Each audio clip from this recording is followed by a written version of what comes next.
Okay, FAILOAIGA tu le mai mo mai o tātou tunuu le nei fo o sa. Ma lor soi fo manuia.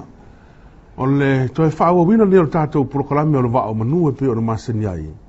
O le proklame o lo whaapeo na talo no inai. Ia le tele o mata upu o lo o whaapeo na awhiai le soi fua o tangata e so uma. Ai o le asa ta iala o au mai le tuspa ia e whaaratau i le mata upu. O lo whaapeo na awhiai le soi fua o le tunuu ia so uma. Ia ma o le proklame nei o le wao manu. O le proklame o lo whaapeo na wala ai i le au whainga ruanga pa ia le atua i whatawhai taulanga SS po e ka le SS i le tunu. Ma le mamaru te to tasi o le tunu o lo whaapeo na whasiringi e whaini o lātou whinangalo. I le whaamara maina o le tele o nei mata upu o lo whaapeo na whiai soi fua. Ma le manatu o la whaapeo na whaiso na sao o se au ngā fhoi i le sili fia o tātou o tunu. Ia o le polokalame nei foi, o le finangalo whaalia o le tangata lava ia, e nei whapeo o le finangalo alo ia lea, tā mau, o lana e ka le sia o le whapeo na tāpo iai. I le polokalame nei o le wao manu o le whapeo na awala sao atu, ma whaasala la wina tu sao, i lunga o le TV, le teimina nei o le sa. E le ngata le TV, ia e whapeo fo i lunga o le LEITIO 5 fast food a mo. O le pongai o mafuai o na whaasalawina sa o nei mata upu.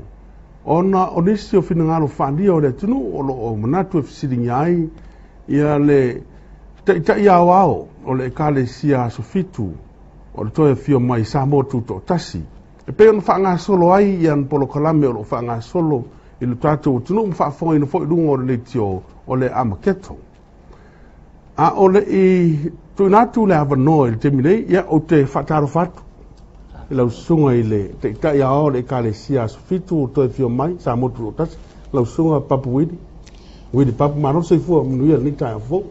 Ma lora soifua, whaftai lava, lau fionga wa siri, ni fo i avanoa, whaintato FEILOAIGA i numo le ATUNUU, e tusa o le proklama lo whaasolo la Ameketo, mo le lofo le atua, whapeona mai le malmalama i tangata taito o tasi, sa lotu ai tangata ia malana whiwhiringa.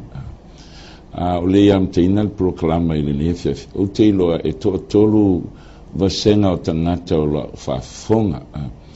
O le vasenga mo mua i lātou o lo Taua ia i lātou le proklama o lo atu le tuaipi, whapea fo le whaasalawina le salmasina toa. Mo tūna le avanoa nei e te fisili ai e fia malmalama atili i le fionga le atua. O lo ia tasi vaenga o tangata, o lo ia i lātou le tinga o no wafia lotu ma PU'EINA ma o te le tioina fo i o tau. Pitai, o te manati a o tau loa le whawae e te ina il tātou proklama e mai le fionga le atua. O le upu nei o le tispaia i le lualti mo te o lualo na whaupa i lusulwha. Wai le te tauna fi naula o na le li, a yang malui tana te uma, ia mawhaia na o atu mai o nsai. Ia o atu maleang malu ie o fina mai. Pe mawhai lava le atua na fua iati a te lātou le salamo. Ina ia lātou loa le upumoni, ma o te talo nai le neitai au. Pe tai o vasenga lona tolu e tangi ai le nganga. O le lau tele o le ATUNUU e le i whaalongo whaatasi le nei proklama. Pe au o na sasao atu tali ma sasao mai fisili e te langona le tinga. Ona e te le i whaalongo le whaabae o ia proklama. No whaamalu atu le vasenga lona tolu lea. Whai e ti ngalo whina ngalo o lo matala tātou sauninga lo alupeli vai asal nei salmasina toa whaina e suma iai ma e fisili ia pe te wala au mai fo il telefoni lua te si walu whaiva. Pe tai o le nganga e le o le whaleanga i se lotu sale na mea. Ai o le whi au o le atua wo o le toe taimi ma le toe i tūla. Ona o whaftai le nei awanoa o te taleina. E mawhai ona e whaalongo ai o e mai e fili sa loto o e tusa o le wala upa ia le atua.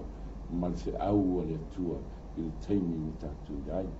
Ai i lau tina le tātou proklama mo le tāsa nei na pulo te wala o whias tātou tānu. Lo mātou te mai o le nami. O mea umole nei soifuanga e ngata i le tūna mau. Au mātou te talo i le nei tai ao ina ia si itia le whamoe moenga o Samoa. ia le ngata i le tunga mau ma mea o le nei o langa. A ia pai atu i le langi ma le ola e whaavaua e saunia. Nganga sa e fio mai le nei tu la. Pai atu i loto ma fina ngalo. Ina ia whaamaluluina ia mwhaina ofi ai lau upu. Pai mai lau auna vai na a se efu o le ele. Alofa le atua whaatumuina i lau mana. Ia mawhai o nao o tua il au ma le manino. Whaamanuia le nei a la leo mai la tau o lo pulea ma taitaina. A veo se mea whai ngā luenga i o ao ele nei aso. E fisoso ani ai na i o mātou tangata. I lo lava suafa Yesu a ole mbala o tuai nei. Amen. Amen. Whaafitai. Lau sunga i le teitai o le e ka le sia aso fito toi fio mai tuto o tasi Samoa Pr Willie.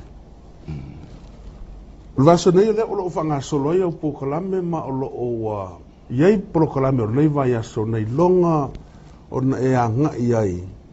Ia ma whapea fōi o na wale ngate ina tera noa i le Ameketo po le taua mure. Au le i o mai toi fio whaalua mai o le li. Au whapea fōi o na e sao noa ai. Ma fōringa o lo o e whaaleanga ina. Ia isi e ka le sia o lo wha o ngā le sa pati. Le asusare nei, tāpua ia i le ri, tasi le vaenga, o lolo nua o vaenga sa whape fo o nā fia iau saunoanga. O lo whatu saina lea, o le manu fe ai o lo au mai tusi o whaalinga, i le pule le ka le sia katoliko Roma. Ma tasi o vaenga na e whape fo o na e a ngai maa losi iai, i le nei lava vai asu iau proklami lunga o LEITIO. O le whaalinga le whapea, o e ka le sia o lo i nei o tu whaatasi. Ua e whatu saina o le whawhine talitane. Ua ese lo na fōringa ua le sau o le manu fe ai. A ua sau nei o le ka le sia tu whaatasi. Ua whatu saina o whawhine talitane. A tatela ia nga i atu la i vaenga ia e tolu. Ma ua whapea fōin tu natu le avanoa i le ATUNUU. E au maiaini ala tu whaafisili. I lunga le numera nei o le lua ono wha fitu. Lua ono wha fitu le numela o la whapel te latu le tunu e wala umuieni a latu whaafisili. Ala atampa i fwoi sunga i te tai au le kalesia a su fitu le toi fio mai tuto o tasi Samoa tali atu. A pia lea tu natu ia lava non nei, whai lava ne whaapula tasi mai lava le amtanga lutau. O le atonu lava le winga o le taua leo le Ameketo. Whaafitai, mo tali atu nei le ono afe tausaga o le talaanga o le nei paneta. Peitai e manino le tispa ia, a o le io o na whaamutaina lo na talaanga e lua i tu taua. O i tu taua te tele o la iai il paneta le nei.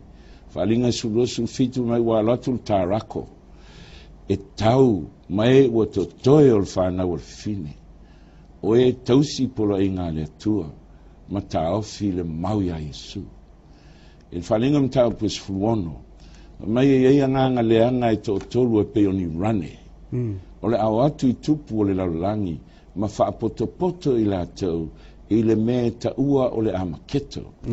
O le upu Ameketo e saulu upu e peru o le elua, o le ha ma le me kito.